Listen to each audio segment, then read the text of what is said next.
রাহিম, এটা একটা ভেরিস্টর। আমরা S20 এবং K250 একটা ভেরিস্টর।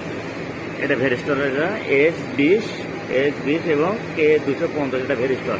এই ভেরিস্টরটা এখানে দুটো ইউজ করা আছে। এটা একটা ইলেকট্রনিক্স ডিভাইস সার্কিট, কিন্তু এই ইলেকট্রনিক্স ডিভাইসের মধ্যে এই দুটো হচ্ছে ফিউজ, কিন্তু ফিউজের পরেও এই ভেরিস্টর মোড একটা, এই দুটা ভেরিস্টর মোস্ট ইম্পর্টেন্ট, কারণ এই ভেরিস্টরটা অতিরিক্ত ভোল্টেজকে অ্যাবজর্পশন করে না।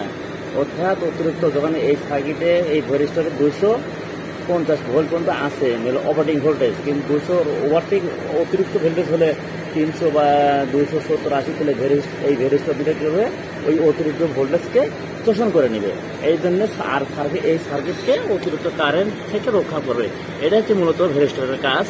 কারণ ভেরিস্টর হচ্ছে মেটাল অক্সাইডটা তৈরি করা হয়, আর এই মূল কারণ হচ্ছে অতিরিক্ত ভোল্টেজকে সে শোষণ করা এবং ইলেকট্রনিক সার্কিটকে অতিরিক্ত ভোল্টেজ থেকে রক্ষা করা তার মূল কাজ। এই জন্য ভেরিস্টর ব্যবহার করা হয়। আল্লাহ হাফেজ।